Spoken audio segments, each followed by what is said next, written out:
Bom, o tema dessa aula,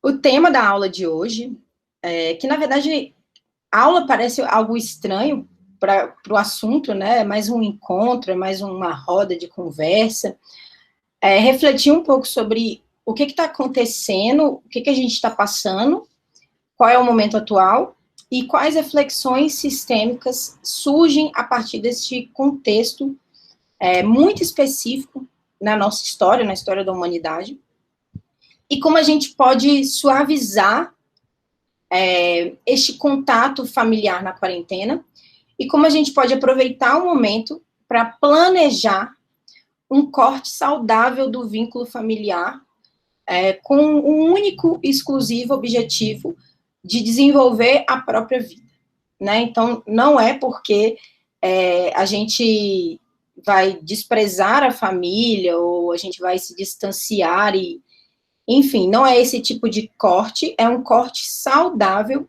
que eu vou mostrar para vocês aqui, e mostrei também nas duas primeiras aulas, sobre como fazer esse corte de uma forma saudável, que não te prejudique, e dessa forma você não precise de ativar os mecanismos de autossabotagem, que nascem a partir dessa tentativa de corte com a família, que ela é feita de qualquer jeito, ou é feita sem uma consideração daquilo que o sistema exige. Então, este é um pouco do que a gente vai falar hoje. E aí, para isso, a gente precisa falar sobre qual é o contexto e o que está acontecendo de fato. Estamos no meio de uma pandemia. Uma pandemia é uma disseminação mundial de uma nova doença, no caso aqui a Covid-19, causada pelo coronavírus. É um momento totalmente atípico, não planejado, não previsto e nunca imaginado. E pelo fato de ser uma situação muito nova, a pandemia, ela traz muitos sentimentos de medo, que são sentimentos ligados à incerteza do futuro. Então, qual vai ser o futuro? Como vai ser o futuro? Que futuro? Né? E aí, se a gente for aprofundar dentro dessa incerteza, a gente fica pensando, será que eu vou ficar doente? Será que alguém que eu gosto vai ficar doente? Será que algum conhecido vai falecer? Como essa doença vai afetar a minha família? Será que eu vou perder o meu emprego? Será que eu vou ter emprego? Né? Então, são muitas questões que surgem. Então, a gente vai criando mesmo aí, a gente vai cultivando um medo dado a essa incerteza do futuro. Paralelo a isso, a gente vê que essa é uma doença que ela ataca sistemicamente a nossa sociedade. Então, ela ataca vários aspectos da nossa sociedade e ela nos fragiliza coletivamente. É óbvio que tem toda uma questão individual de como ela vai afetar a nossa vida, mas ela nos ataca no coletivo. E aí a gente vê muitas mobilizações para tentar lidar com a doença. Mobilizações na área da saúde, mobilizações na área governamental, na área social, né, como a gente vai lidar com as pessoas mais vulneráveis, como que a gente vai cuidar dos nossos profissionais da saúde. A gente percebe que ela mobiliza áreas muito voltadas para o coletivo e o social. E aí, paralelo a isso, né, que a gente se vê numa necessidade muito grande de se mobilizar como coletivo, nós precisamos de passar por tudo isso, ou pelo menos a grande maioria de nós, dentro das nossas casas, né? Então, é um dilema e é um conflito interno muito grande, porque isso traz à tona a nossa impotência, né? A nossa falta de controle sobre o ambiente externo.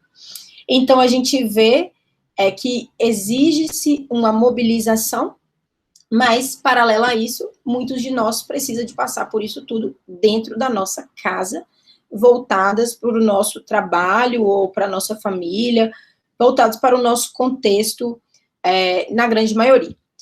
E isso, né, se não bastasse toda a incerteza do futuro, todo o sentimento de impotência, a gente, ou a maioria de nós, precisa de passar por isso tudo dentro de casa com a própria família. Até quem está sozinho vai ter muito o que refletir e lidar, né? Porque não tem como escapar de si mesmo. E quando a gente entra em contato com nós mesmos, nós vamos entrar em contato com a nossa história. Então, mesmo para quem está passando a pandemia longe da família, essa aula é importante, porque a sua família, se você não sabe fazer um corte saudável, você arruma um mecanismo de estar vinculado à sua história familiar de uma forma autodestrutiva. Então, é muito importante a gente refletir sobre isso, e essa é a proposta dessa aula. Então, a gente está tendo que lidar com toda uma incerteza do futuro, todos os sentimentos de impotência, encarar as nossas questões mal resolvidas, porque elas vão ficar muito claras, né? As questões que a gente precisa resolver internamente, e que algumas estão ligadas à nossa família, à nossa infância, elas ficam muito evidentes na quarentena, porque o contato, o nível de distração diminui muito. A gente já não tem aquelas distrações que a rotina corrida do nosso trabalho, tempo de deslocamento, amigos, bar, enfim, todas as distrações possíveis, elas são minimizadas. E aí a gente vai entrar nesse dilema, que é precisar de se mobilizar, precisar de influenciar e de fortalecer o coletivo, mas de estar fazendo isso tudo inicialmente isolados, consigo, com a sua família, num núcleo muito restrito. Isso, para mim, desde o começo, e essa foi uma aula que eu dei lá no começo da pandemia, então em março, para mim ficou muito claro que esse dilema, esse conflito, por um lado, necessitar se mobilizar coletivamente, por um outro, estar isolado. Ele lembra, ou ele indica, que trabalhar o nosso processo de empatia, de se colocar no lugar do outro, e também de despertar um potencial socialmente necessário, ele só pode acontecer através de nós, né? Então, como a gente vai aprender a se colocar no lugar do outro se nós não sabemos nos colocar no nosso próprio lugar, com tudo que isso exige e traz de desafios, né? E como a gente pode atuar no mundo através da nossa história e não apesar da nossa história? Porque essa é a forma como a gente está operando atualmente, né? Tentando ser alguém no mundo, apesar daquilo que me aconteceu, e não através daquilo que aconteceu, né? Porque o através, ele pode nos trazer, num primeiro momento, para um lugar de vulnerabilidade, mas ele também é um lugar de força, e é um lugar de aprendizado. Então, como a gente pode mudar essa perspectiva? Porque, gente, a provocação é essa. O isolamento, ele vai passar. A gente não vai precisar de ficar preso com a nossa família, a gente não vai precisar de ficar preso com nós mesmos, mas e a prisão interna de nunca superarmos algo da nossa história, né? Essa prisão, enquanto a gente não se liberta desse apesar de, isso vai nos limitar pelo resto da vida, né? Vai ser um peso que a gente carrega. E a gente quer ter força para atuar no mundo, a gente quer ter força para desenvolver a nossa própria história. Então, por que não usar um momento para desamarrar o máximo de nós possíveis no nosso passado, inclusive no nosso passado que a gente não viveu, no passado que a gente não viveu, que é o passado dos nossos pais, o passado dos nossos avós, o passado dos nossos antepassados. Que, de alguma forma, nós estamos em contato com este passado, e vocês vão entender um pouco melhor aqui, ou na primeira e segunda aula de constelação deste mini curso que estamos fazendo na Solar. Mas, bom, quais são as lições sistêmicas para o confinamento que eu gostaria de trazer para vocês hoje, para que vocês possam minimizar o conflito interno que esse momento traz e planejar uma ruptura saudável e um futuro?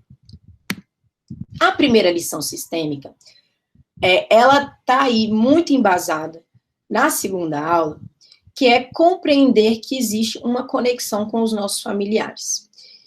E que isso que nos une ao nosso sistema familiar é o amor. E por que é o amor? Se a gente for pensar na sobrevivência do ser humano, da espécie humana, há mais ou menos 2 milhões de anos, não era a nossa capacidade analítica, o nosso neocórtex, que nos diferenciou ou que nos garantiu, de alguma forma, a sobrevivência perante tantas questões que nos rondavam, né? Então, o ser humano num ambiente tão inóspito e tão selvagem quanto a África selvagem há milhões de anos atrás, né? Há mais de 2 milhões de anos atrás. Não era a nossa capacidade de desenvolver ali o nosso raciocínio, a nossa cognição, a nossa análise que garantiu, no primeiro momento, a nossa sobrevivência. O que foi, então? Né? É isso que nos permitiu a sobrevivência, foi a união, foi a empatia, foi a nossa capacidade de entender que nós temos forças, que nós temos força quando nos juntamos, né? Que a união faz a força, e que a única coisa que a gente tinha naquele momento, né, e por muito tempo depois, eram uns aos outros. Então, essa união, ela era muito importante, porque ela estava atrelada à nossa sobrevivência. Então, essa palavra amor, né, 5 letras, vários significados, aqui no contexto da sistêmica, ela é um recurso da natureza humana. O vínculo amoroso, ele vai atuar como uma força biológica justamente porque foi a união e a cooperação que permitiu o desenvolvimento da espécie humana e o passar da vida. Então, esta união, essa conexão, ela é muito importante, porque, de alguma forma, é ela que garante o desenvolvimento e o passar da vida, e, em algum momento, isso era tudo o que importava, sobreviver. Essa dinâmica que favoreceu a vida, né, essa dinâmica de conexão que favoreceu a vida, ela é preservada por uma instância do nosso ser, que é a consciência arcaica. Né? A consciência arcaica é uma dinâmica, é uma instância do nosso ser que vela por essa conexão com um grupo importante para a nossa sobrevivência. Ela é que vela pelo sistema. Né? Essa consciência arcaica, ela vai trazer aí a sabedoria ancestral sobre como a união faz a força, né? Ela vai preservar esta união e ela, obviamente, vai preservar o que permite que a união seja bem sucedida, né? Então, qual que é o modus operandi dessa consciência arcaica? Porque se o sistema preserva a nossa vida, se o grupo familiar, se a tribo, se o clã, se essa estrutura de união de grupo é o que preserva a vida e é o que ajuda ao desenvolvimento da vida, o que preserva esse sistema, né? Como cuidar, então, do sistema, já que o sistema cuida da vida? Então, essa consciência arcaica que vai guardar essa sabedoria ancestral sobre como a união traz a força, né? Que vai preservar essa dinâmica que favorece a vida, ela tem um modus operandi que é um modo que garante a ela a sobrevivência.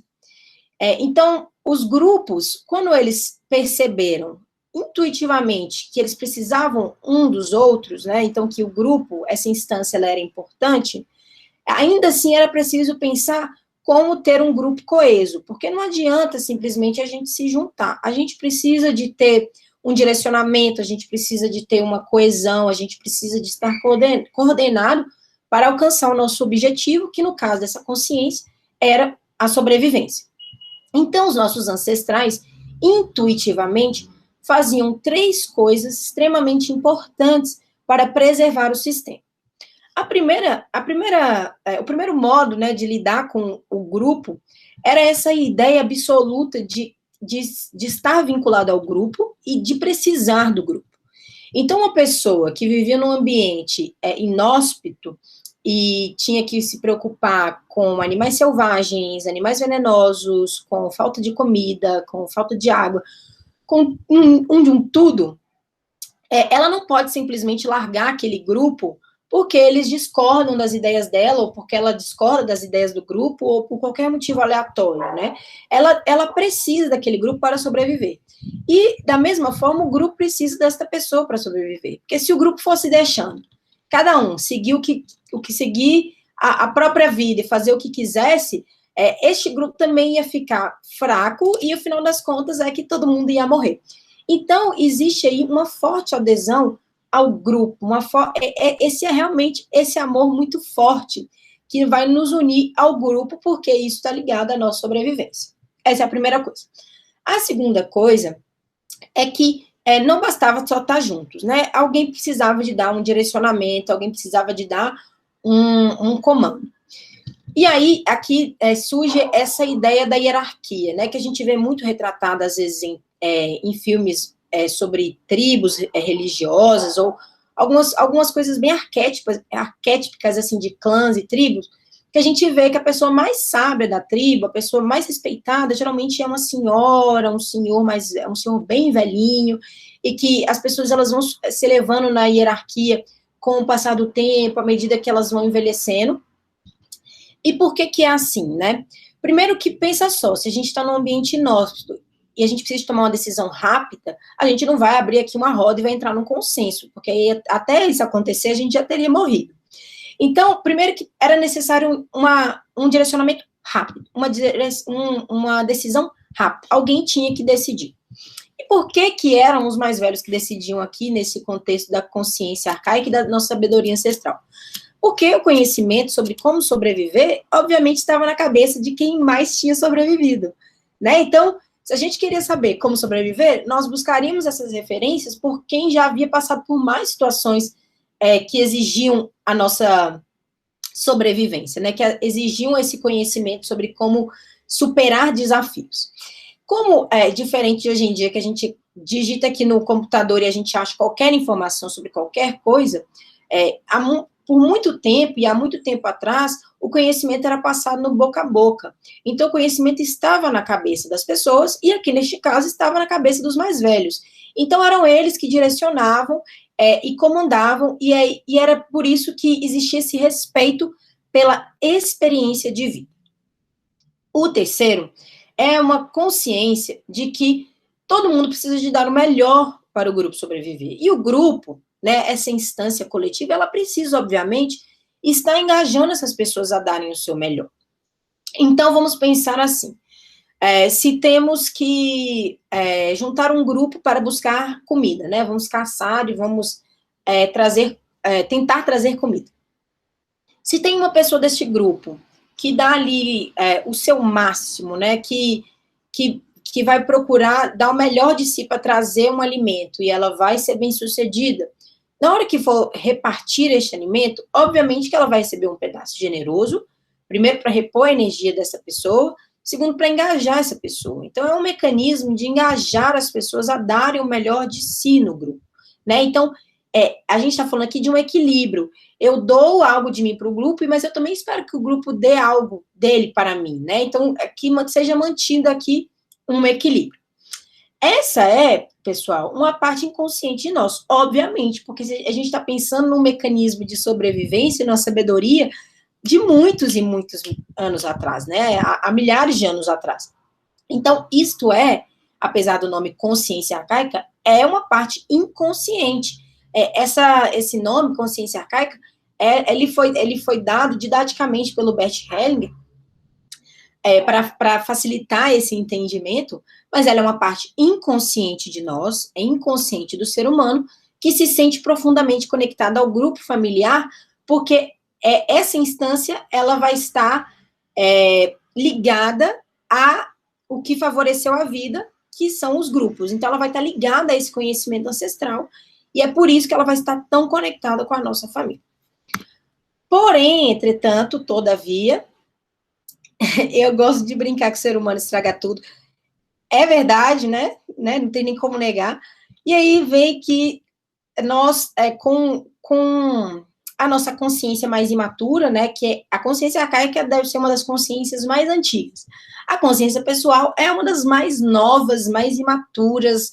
Assim, realmente, os nossos impulsos mais infantis. Então, dentro dessa consciência pessoal, que é um outro aspecto da nossa consciência, aula 1 toda sobre esse assunto, nesta consciência vai dominar os impulsos imaturos de vinculação e pertencimento.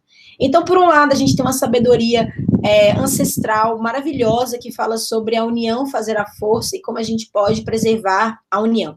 E aí vem a consciência pessoal, com os seus impulsos imaturos de vinculação e pertencimento, e a sua necessidade de se vincular ao grupo importante à sua sobrevivência, através de dois sentimentos muito conhecidos, que é o sentimento da culpa e o sentimento da inocência.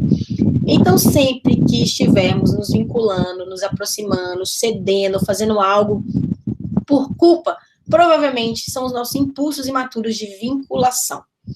E aí eu trouxe uns exemplos que, na verdade, não são só exemplos, né? São literalmente como isso, quais são as categorias de culpa e inocência, quais são as categorias desta forma de se vincular dentro da culpa e da inocência que eu e outros conservadores já identificaram.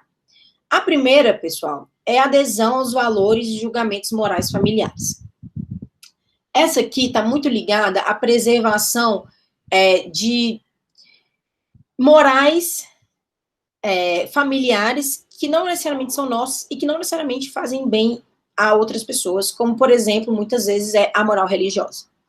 Então, há um apego às premissas e aos valores que aquela família cultua, e quando eu, de alguma forma, levanto essa mesma bandeira, e essa bandeira pode ser religiosa, pode ser uma bandeira nacionalista, enfim, várias bandeiras que de alguma forma prejudicam outras pessoas, eu ainda assim vou estar levantando essa bandeira, que é a bandeira da minha família, de consciência leve, de forma me sentindo inocente, porque à medida que eu faço isso, que eu tenho essa adesão ao valor do meu grupo, e eu me coloco como um representante dessa bandeira, eu me sinto importante àquela causa, né? Então, assim, se eu sentir que eu tive pouco afeto dos meus pais, se eu não me sentir visto, se eu não me sentir amado, se eu não me sentir importante naquela família, aderir aos valores daquela família e virar um fanático é uma forma de ter aquele olhar dos nossos familiares e de ter um papel de importância.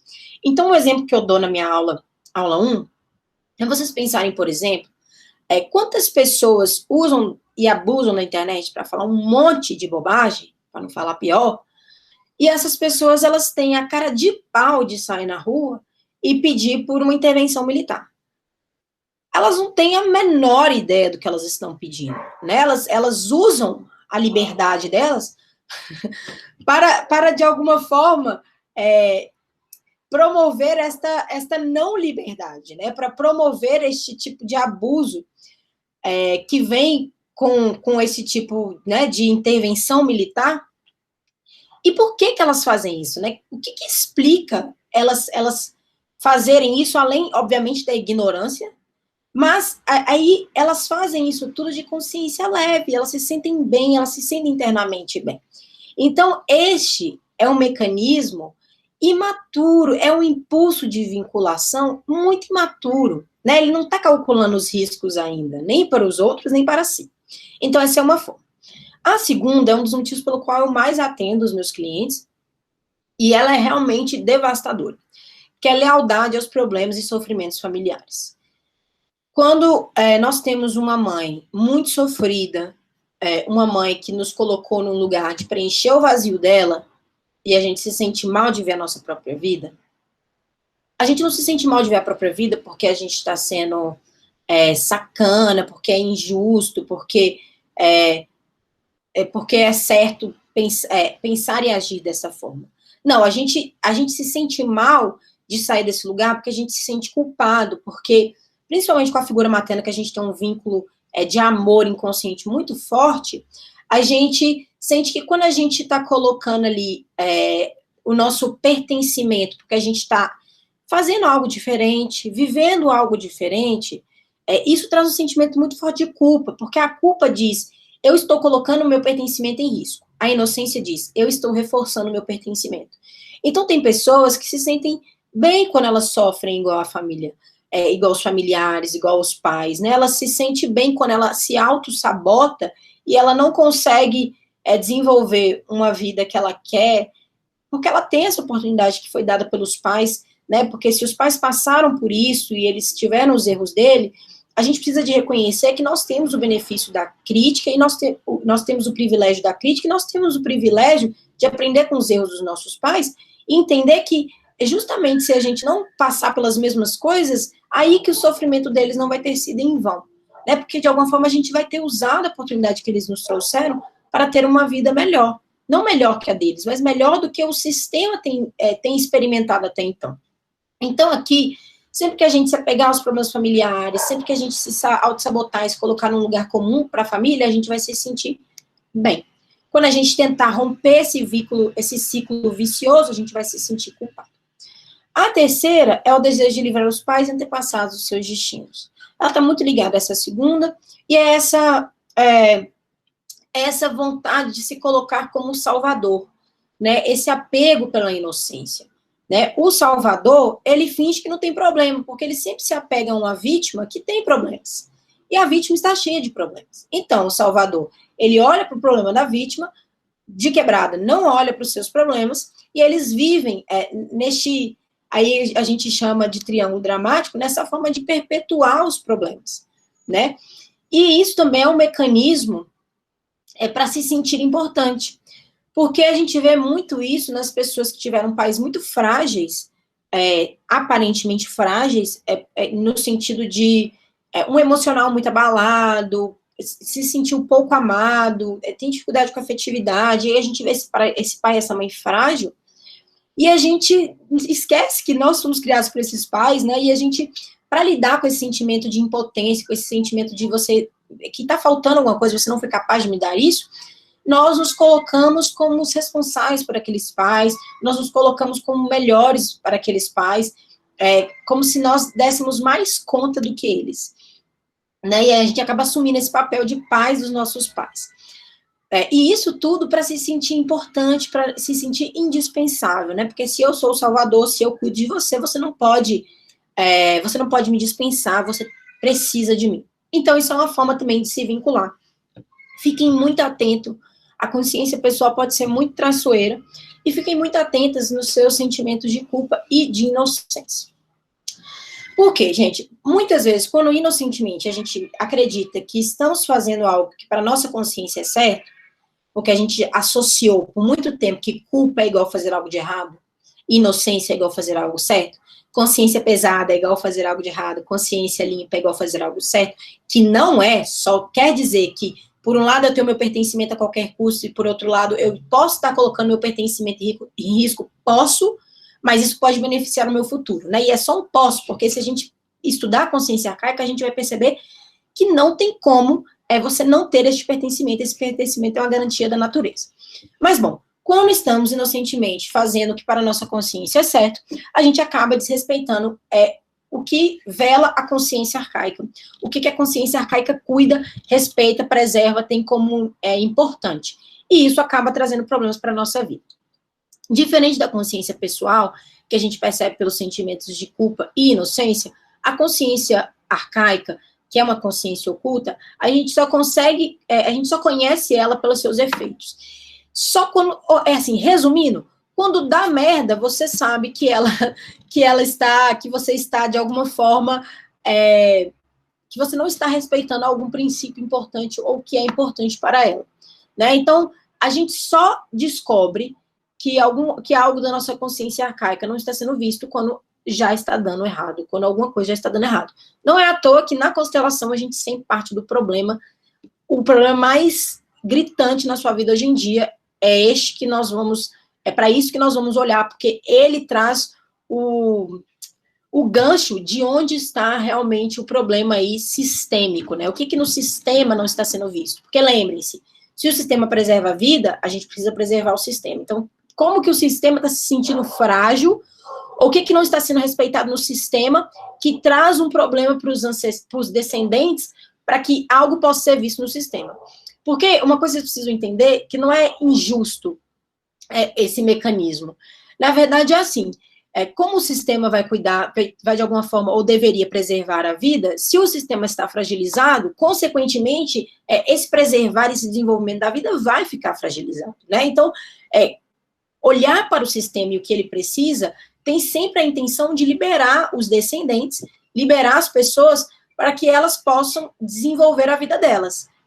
E aí, gente, As Ordens do Amor, que é uma obra muito importante do Bert Hellinger, para quem não sabe, Bert Hellinger é quem sintetizou o método da constelação.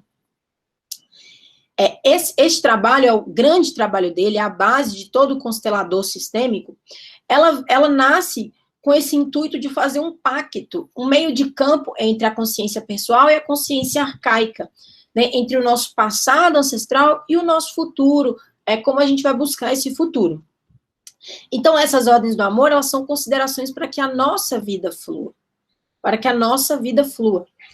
Amor sem ordem é igual a caos. Então, se a gente está nesse amor sem ordem, filho querendo ser pai dos pais, filho tentando se vincular inocentemente à família através do sofrimento, isso traz caos, né? Isso traz sofrimento. Mas também, se a gente tem só ordem, né? Só os princípios sem nenhum amor, isso é tirania, né? E isso também não é bom.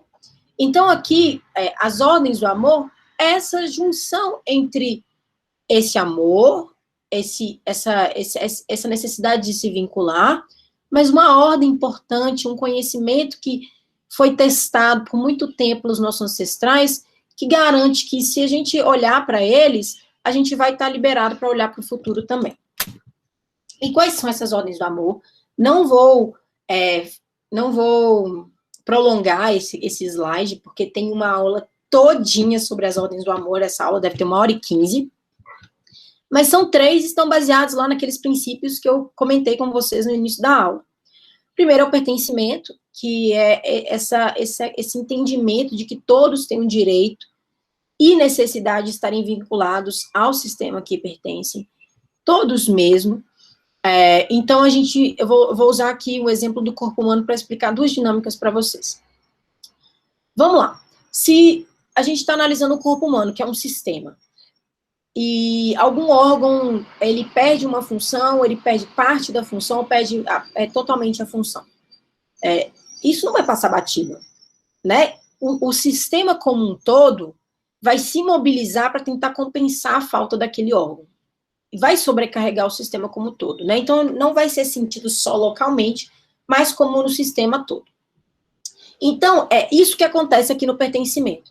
Quando alguém no nosso sistema familiar não tem o seu lugar de direito respeitado, porque, obviamente, aquela pessoa teve um papel, a gente só não sabe qual foi o papel e o porquê desse papel, o sistema como um todo, ele busca formas de compensar essa falta, né? Ele vai tentar recuperar a sua integridade, tentar recuperar o seu funcionamento, e aí acontece uma coisa aqui que é muito triste, que é o emaranhamento, que é a identificação, se identificar com sentimentos, destino, comportamento, sistema de crença desta pessoa excluída, e aí passar a se comportar como essa pessoa excluída, porque dessa forma a gente traz ela à tona e ela pode ser vista e reintegrada.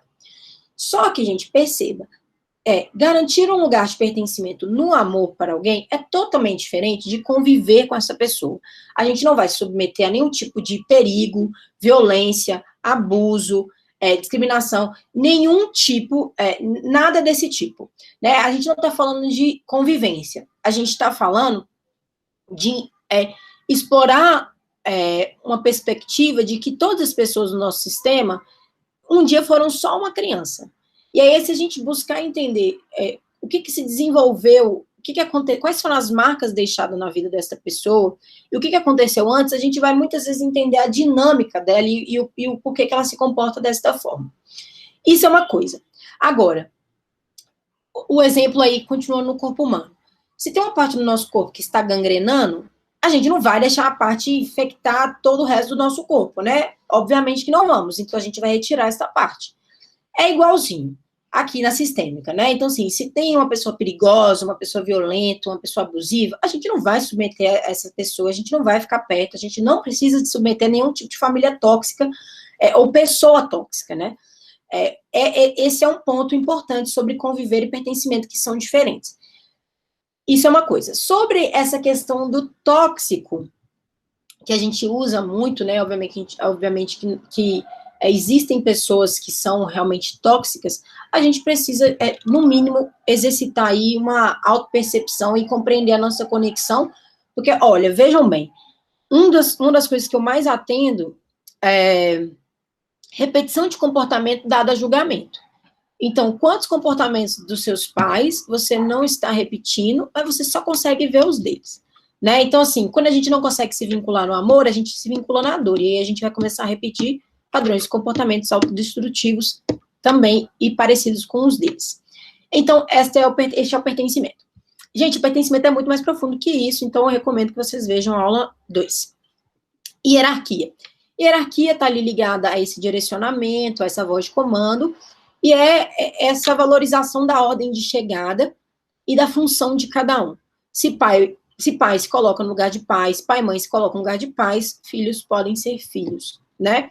E isso é extremamente importante, porque aí pode se direcionar para a vida e não precisa de ocupar um lugar de pai dos pais e ficar totalmente travado, sem conseguir desenvolver relacionamento afetivo, sem conseguir desenvolver trabalho, sem conseguir desenvolver nada. Então, isso é importante, respeitar a ordem, a função. Por quê? Porque a gente consegue olhar para o futuro, né? Isso aqui, a gente tem que pensar o seguinte: é óbvio que tem pai e mãe que vai tentar forçar um lugar de vítima, né? Que vai tentar forçar um lugar de dependência, que vai tentar sustentar aquela coisa inicial de dependente, codependente, que é normal para toda mãe e todo filho. Ela vai tentar forçar isso pelo resto da vida, né? A gente precisa de tomar cuidado, gente, porque obviamente que os nossos pais são seres humanos, eles são imperfeitos e, né, não tem como a gente tentar culpabilizá-los demais, nossa, de se colocarem nesse lugar, né? Obviamente, se eles soubessem das consequências, se eles soubessem fazer diferente, não fariam. Mas o que a gente pode pensar como filho? A gente pode entender que os nossos pais cuidaram de nós, né? Os nossos pais, a nossa mãe nos carregou na barriga, nos pariu, nos amamentou, nos alimentou, sabe? Os nossos pais, eles já eram adultos, eles já tinham uma experiência de vida bem antes da gente nascer, né? Eles podem se sentir fragilizados e vulneráveis emocionalmente, afetivamente, mas eles têm uma força que nós não temos, justamente porque eles tiveram menos recursos para lidar com a realidade mais difícil. Então, toda tentativa de ocupar esse lugar para os pais também é uma forma de, ali, mais uma vez, né, a dinâmica do Salvador, se sentir importante, e de impossibilitar que essa pessoa se desenvolva e cresça, e aí a gente ocupa esse lugar, acha que está fazendo um bem, mas na verdade está fazendo um mal para os nossos pais, na melhor das intenções, no maior amor, mas está fazendo de fato mal. Então, perceber aqui também esse importante princípio de hierarquia, de respeitar o lugar de cada um e a experiência deste lugar, né, a experiência de vida. E o terceiro é o equilíbrio, a gente falou lá no começo. Existem dois tipos de equilíbrio. Existe o equilíbrio vertical e o equilíbrio horizontal. O vertical, ele fala sobre... ele é um equilíbrio de geração em geração, é um equilíbrio que existe entre pais e filhos. Como os filhos recebem muito dos pais, e eles se sentem culpados, porque, obviamente, não fizeram nada para receber aquilo, né, não deram nada anteriormente para receber aquilo, existe uma tendência muito grande a ou criticar para diminuir aquilo que foi dado, ou então tentar dar de volta, né? Então, filho que vai arrumar um trabalho para dar uma vida melhor para os pais, ou para cuidar dos pais, ou tudo que fazem para tentar devolver aos pais, e aí a família vai se autoconsumindo, aí aquela pessoa ela não vai desenvolvendo a própria vida e deixa de afetar ou deixa de influenciar outras pessoas, né? Levar aquilo para mais lugares.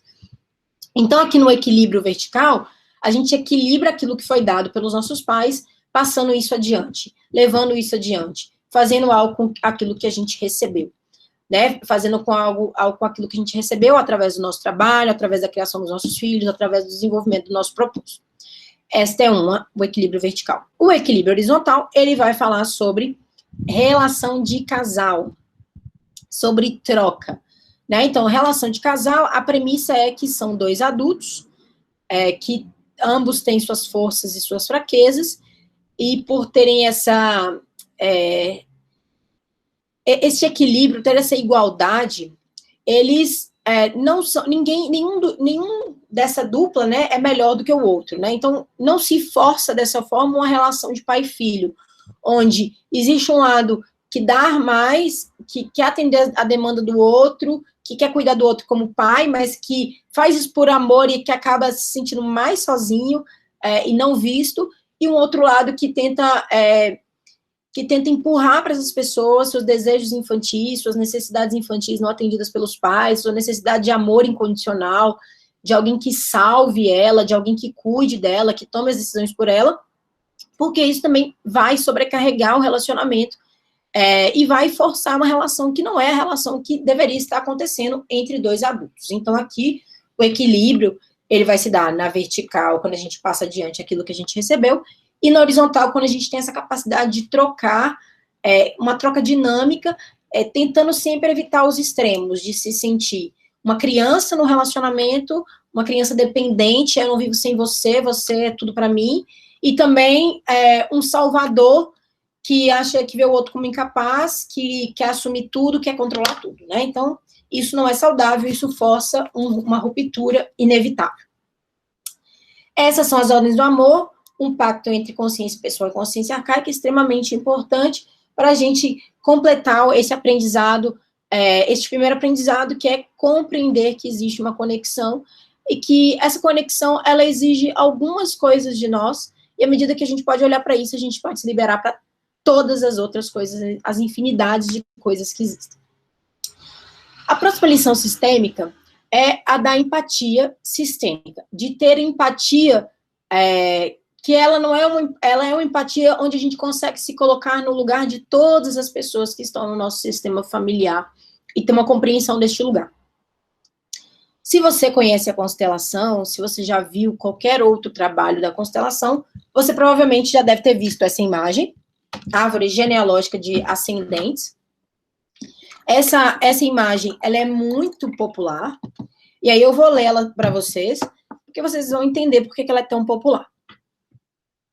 Ali temos pais igual a 2, avós são 4, né? Então, ali tem você, os pais são 2, avós são 4, bisavós são 8, trisavós ou tataravós são 16, tetravós são 32, pentavós 64, até aqui 126 ascendentes no total. Hexavós 128, heptavós 256, octavós 512, enneavós 1024, decavós 2048, total de 11 gerações, 4.094 pessoas, cerca de 300 anos antes de você nascer. Então é assim, pense em um instante. Quantas lutas, quantas guerras, quantas dificuldades, quantas mortes trágicas e doenças, quantas crianças abortadas ou natimortas, quanta fome, quanta tristeza e coisas difíceis, todos esses antepassados viveram. De onde vieram? E olha que nessa conta a gente não está incluindo irmãos, os tios, tios-avós, os adotados, os excluídos, né? Então, ainda tem um monte de gente aí. Por outro lado, quanta força existe, quanto amor para unir tantas pessoas e tantos desafios, quanta alegria e estímulos, quanto instinto de sobrevivência cada um deles teve de ter dentro de si para que hoje nós estejamos aqui vivos, né, para que essa vida chegue até nós. Nós só existimos graças a tudo que cada um deles passou. Então é isso, né, gente? Eu acho que a gente não reflete sobre isso, geralmente, é um pensamento que eu não sei, eu pelo menos nunca tinha refletido até conhecer a constelação, mas é tão óbvio, né? É tão óbvio a gente pensar que a nossa vida não brotou do nada, né? A nossa vida, ela existe porque tem uma ponte entre a vida e a gente, né? E essa ponte são todas essas pessoas. Então, a gente precisa já que já entendemos que existe uma conexão, a gente precisa perceber que a nossa ancestralidade, né, todas essas pessoas aí, e tem mais pessoas nessa conta, ela nos traz limites e oportunidades. Obviamente que já foi conquistado muitas coisas, né, já foi superados muitos contextos diferentes, e para que a gente até chegasse num contexto mais leve. Mas é óbvio que ainda existem muitos desafios, né? E aí também é uma parte de pensar a sua função, né? O que eu posso trazer para esse sistema, como eu posso fazer minha parte. Porque a gente tem que reconhecer que já foi rodada uma quilometragem, né? Que os nossos pais rodaram a quilometragem, que os nossos avós rodaram a quilometragem, que de alguma forma cada um fez. Imagina se uma pessoa tivesse que ter feito isso tudo, né? Não tem nem como. Então, foi um trabalho de formiguinha, cada um fez a sua parte, né? E aí a pergunta é, como você pode fazer a sua parte, né? Porque muitas vezes a gente fica ali tão incomodada, querendo que o outro faça a parte dele diferente, né? Querendo que os nossos pais, querendo que a parte dos nossos pais sejam diferentes, porque a gente acha que é porque assim a gente vai conseguir se desenvolver, mas na verdade isso é um mecanismo de autossabotagem para a gente não crescer. Porque à medida que a gente fica ali tentando mudar alguém que não vai mudar, a gente pode justificar a nossa paralisia, a nossa falta de sucesso, a nossa falta de motivação, e aí tá tudo bem. Então a gente pode e deve pensar na quilometragem que foi rodada, naquilo que foi conquistado, naquilo que e você já teve de upgrade aí, de avanço da vida dos seus pais para a sua, da vida dos seus avós para as suas, e perceber que é um desafio, né, o que não conseguiram fazer com sucesso, o que ainda é uma trava, e como você pode fazer a sua parte, né, como você, na sua vida, pode descobrir as coisas que te faltaram e, dessa forma, mostrar para o seu sistema que é possível entrar em contato com essas coisas. A terceira lição sistêmica, né, e você não perceber que, de alguma forma, estão todas conectadas com a primeira, que é compreender a nossa conexão, é encarar a nossa realidade. Encarar a realidade, gente, é uma coisa muito difícil.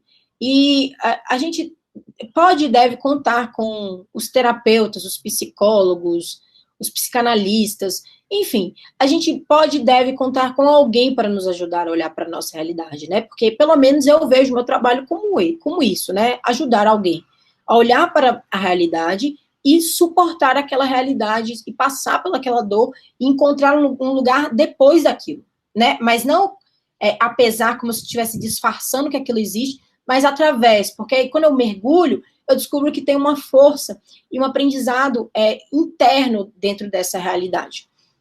E aí, olhar a realidade, ela começa em perceber que não existe outra combinação de pais possíveis. A gente poderia ter nascido de outras pessoas, mas aí não ia ser a gente, né? Ia ser, sei lá, qualquer outra pessoa, mas nós somos uma combinação dos nossos pais, né? Não só geneticamente, mas no esquema de crenças, de comportamento, tem toda uma influência muito forte aí de quem nós somos e aquilo que nossos pais foram e aquilo que nós vivemos. Então, não tem como fugir muito dessa realidade, né? Às vezes ela pode ser muito dura e às vezes a nossa vida ela pode ter vindo num custo muito alto. Mas a gente ainda assim precisa de reconhecer que para a gente assumir essa vida, a gente precisa de assumir como ela veio para nós, né? Qual é a forma que ela veio para nós e qual é o desafio que isso traz para nós. E aí, às vezes, ajuda se a gente perceber que os nossos pais nunca foram super-heróis, né? Apesar de que existe um sistema e a forma como a gente olha a maternidade e a paternidade, ela não valoriza a criação, né? Ela não valoriza o desenvolvimento infantil. Então, isso é extremamente complexo, porque existe toda uma sociedade que sobrecarrega a mãe, que desresponsabiliza o pai, e aí, obviamente, que os nossos pais têm que dar aquele dobrado, parecer realmente super-heróis, para dar conta, mas na verdade eles são só humanos se fudendo para, sabe, assim, mas muito.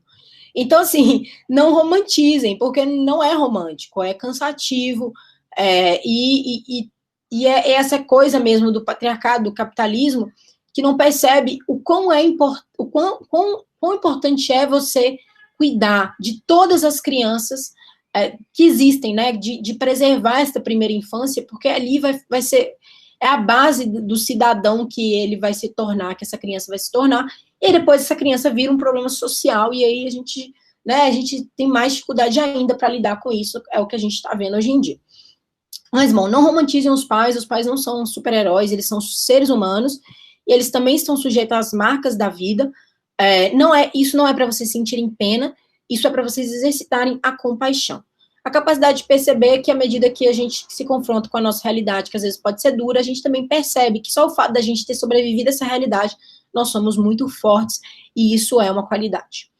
É importante isso tudo para a gente ter um senso nu e cru da nossa realidade, da força da nossa realidade,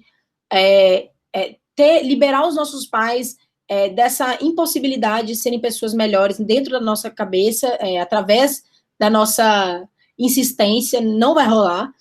e abraçar realmente a nossa história, né? Porque qual que é o ponto? O ponto é como podemos respeitar e nos responsabilizar pela vida que tem dentro de nós, né? Como que a gente pode assumir que, beleza, os nossos pais fizeram a parte dele, pode ter sido muito, pode ter sido pouco, mas fato é que foi o que foi possível, e agora como é que eu posso assumir isso e desenvolver, através da minha própria energia de vida, isso aqui que está dentro de mim e a minha história, né? Parar de esperar que os pais façam isso, porque, gente, os pais também estão aí, desde que vocês nasceram, à espera de conseguir desenvolver a própria vida, obviamente, ainda não entrar em contato com os recursos que nós temos, né? Então, vamos inspirar, né? E vamos aproveitar para perceber que isso é um mecanismo de autossabotagem para você não crescer. Então, como é que você pode encontrar formas e perspectivas de assumir essa vida que tem dentro de você? Porque, no final das contas, quando eu falo, percebam que seus pais são só seres humanos, percebam isso e aquilo, o que eu estou querendo dizer olha só, por quanto tempo você vai estar à espera de algo que não pode chegar até você? Porque não foi assim, não foi possível, essa não é a história, essa não é a sua história, né? E por quanto tempo você vai ficar nessa zona de conforto onde você não desenvolve a sua história, né? Onde você não se descobre capaz, onde você não consegue sustentar a sua energia de vida, né? É um desafio? Mas é o desafio. E aí, dentro dessa perspectiva, a gente pode encarar, gente, que nós crescemos, né? Por mais que a gente se sinta preso nos nossos sentimentos infantis, nós somos adultos. Só tem adulto aqui, né? Só tem mulher adulta. E espero que homens adultos vendo isso aqui depois, porque, né, a gente tinha um e-mail, a gente estava no Instagram e a gente descobriu que tinha essa aula e a gente ativamente veio aqui assistir a aula. Então, né, uma criança, apesar que as crianças estão bem para frente, e só um adulto poderia assumir esse nível de responsabilidade, de autonomia, né? Então, nós somos adultos, por mais que na vida nós precisamos de enfrentar situações que nos faz encarar a nossa fragilidade e vulnerabilidade, quando a gente entra em contato com ela, a gente precisa aprender a passar por isso e a fortalecer a nossa energia saudável de autonomia e de confiança e de dou conta e de eu vou tentar, enfim, desenvolver os nossos mecanismos de pertencimentos mais saudáveis, né, mais um senso de que nós fazemos parte, que nós merecemos ser amados, ser vistos, independente dessa nossa necessidade infantil de pertencimento, mas simplesmente porque nós somos seres humanos como qualquer outro e a gente pode compartilhar tudo isso. Então, seja o adulto responsável por você, descubra que quando você cresce, por mais que a gente pareça que estamos abrindo mão daquilo que nos estruturou, né, daquilo que a gente acha que é aquela muleta mesmo, à medida que a gente vai dando atenção àquilo que nos faz crescer, que é o trabalho, relacionamento, propósito, a gente vai fortalecendo esses mecanismos de autonomia, a gente vai colocando energia no lugar certo, a gente vai abrindo caminho. Então, quando a gente assume a nossa história, quando a gente faz as coisas através da nossa história, a gente também recebe a força que vem dela, e aí a gente, no conta-gotas mesmo, inicialmente, mas a gente vai começando a acessar essa força e essa vontade de dar certo. Tem uma frase do Bert Hellinger, que eu amo de paixão, e aí a frase é: o que foi possível é o suficiente. E aí eu vou ler essa frase completa, porque é uma frase, né, poderia ter feito uma aula só com esse slide aqui, porque eu acho que diz tudo. Ele diz: o que foi possível é o suficiente. Lamentar o que não foi feito não muda a realidade. Ser grato pelo que foi feito e buscar a partir disso fazer mais é que faz a diferença. Então é tão óbvio, né? Eu sei que é difícil, mas isso é óbvio. Esse é um pensamento que, dentro de cada um de nós, onde tem um adulto saudável, um adulto à espera de ser desenvolvido, isso faz muito sentido, e é isso que ele quer descobrir, como acessar essa força e como conseguir destravar esses aprendizados, esses desafios. E aí, para isso, gente, a gente tem que treinar uma postura básica, né? Uma postura básica que é a nossa capacidade de observar sem julgar. É a nossa capacidade, porque o nosso julgamento, na nossa família, está sempre nos prendendo a ela. Então, muitas vezes, e é óbvio que isso aqui tem contextos, né? Se a gente está vendo uma injustiça, uma violência, um abuso na nossa frente, a gente não vai ficar ali observando sem julgar, né? A gente vai ativamente fazer alguma coisa a respeito daquilo. Mas quando se trata na nossa família, se a gente buscar entender o contexto sobre o qual cada um se desenvolveu, isso nos ajuda a nos liberar. Isso é algo que tem... a finalidade desse não julgamento é desenvolver a nossa própria vida, não passar pano para ninguém, mas ter a oportunidade de desenvolver a própria vida. Então, essa é uma capacidade, né, uma forma de inteligência, e como diz esse pensador indiano, a mais alta forma de inteligência humana é observar sem julgar. Ela, nesse contexto familiar, é extremamente importante, né? E aí, se a gente extrapolar para o que quer dizer treinar a sua percepção, que é a sua auto-observação, que é treinar essa observação sem julgamento, nada mais é do que aprender a estar presente com você, né? A perceber os conflitos que existem dentro de você, as travas, as coisas boas, as coisas difíceis, como isso está relacionado à sua família, como isso está relacionado ao seu passado, como isso está relacionado à sua história. Aprender a escutar os seus sentimentos, as suas sensações, as suas emoções, aprender a lidar com essa realidade que a quarentena está nos esmagando para fazer isso, né? Como se a gente estivesse dentro de uma caixa e a gente precisasse de realmente olhar para essas questões, né? E aqui tem uma postura de constelação, de constelador, que é muito útil para muitos contextos, que é nos esvaziar das nossas intenções, do nosso conhecimento prévio, do nosso medo, das nossas expectativas, das nossas considerações benevolentes, né? Para quê? Para a gente poder observar, de fato, o que a gente está fazendo, quais resultados isso tem na nossa vida, né? Como estamos agindo, ao invés da gente se sentir mal e culpado toda vez que a gente faz algo, toda vez que a gente se sabota, a gente conseguir perceber esse espaço, né? Perceber quando isso acontece, perceber como isso acontece. Então, é extremamente importante. E aí, eu acho assim, se o mundo tivesse, e o mundo precisa, né, o mundo precisa de mais pessoas indo além do que indo contra, né, se tivessem mais pessoas indo além, nós não estaríamos nessa situação. Se o mundo tivesse mais adultos, nós não estaríamos nessa situação. Então, a gente precisa de sair desse ir contra, desse combate à nossa família, desse combate a quem os nossos pais são e como eles se comportam. Isso nos prende, isso nos limita, isso nos impede de desenvolver a nossa própria vida. E aí a gente pode ir além, a gente pode fazer, levar todos os desafios, todas as conquistas além. E aí, em vez de ser essa pessoa que está sempre ali reforçando esse lugar para os pais, reforçando, alimentando esse problema, né? Quem não conhece Triângulo Dramático, veja a aula 1. A gente pode ser um farol, a gente pode apontar para uma direção. A gente pode apontar por um lugar diferente, um lugar que os nossos pais não conhecem, se conhecessem, provavelmente teriam apresentado a nós, mas não conhecem, então muitas vezes a gente precisa de apontar qual é este caminho, né, qual é essa direção. E muitas vezes quando a constelação, ela trabalha toda em cima de postura não é o que a gente faz, é como a gente faz, é como a gente se coloca. Muitas vezes a gente já vai para os nossos pais com uma predisposição, com espera, com projeção, e muitas vezes, quando a gente constela, quando a gente consegue tirar insights de aulas como essa, se a gente consegue olhar diferente para eles, né, se a gente consegue exercitar um olhar diferente, onde eles não são nem as vítimas, nem os agressores, nem os salvadores, a gente, de alguma forma, desperta, nem que seja uma curiosidade de se ver dessa forma também, de se ver diferente.